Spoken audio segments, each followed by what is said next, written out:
Well, I'm here for the Looking for Growth conference. It's one of the biggest challenges of our time. As somebody who's engaged in democratic politics, I want our country to succeed. I'm a patriot. And the sad fact is that we're not growing. That our public services are in many cases, not doing the best job that they could be, and we're not giving the best future for our young people, even to the point that actually some young people are leaving. We're seeing what's called a brain drain emerging. So this is a brilliant place, lots of bright ideas to try and find some of the solutions rather than just talk about the problems.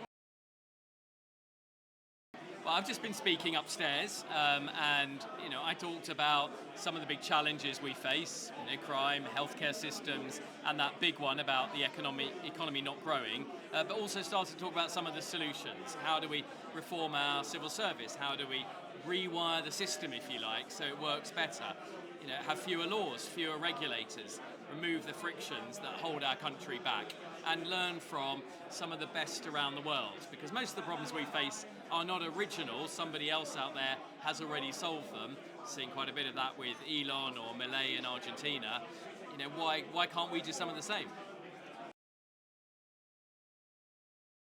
Well, we're about to get the spring statement, and actually I think one of the most important things the government can do is a statement of value, that it prioritises growth, that it wants to tackle young people, wealth creators leaving our country. If they do that, it's very hard to get them back, and be really serious about reducing red tape in the economy. Most of their actions go in a different direction to their words, but let's be optimistic. Every day's a new day, and they could really start by reversing that trend.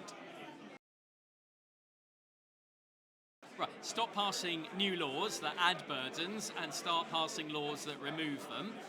Potentially look at cutting the size of the state, whether that's the number of people in the civil service, having fewer regulators, cutting the number of regulators back, and ultimately being serious about growth.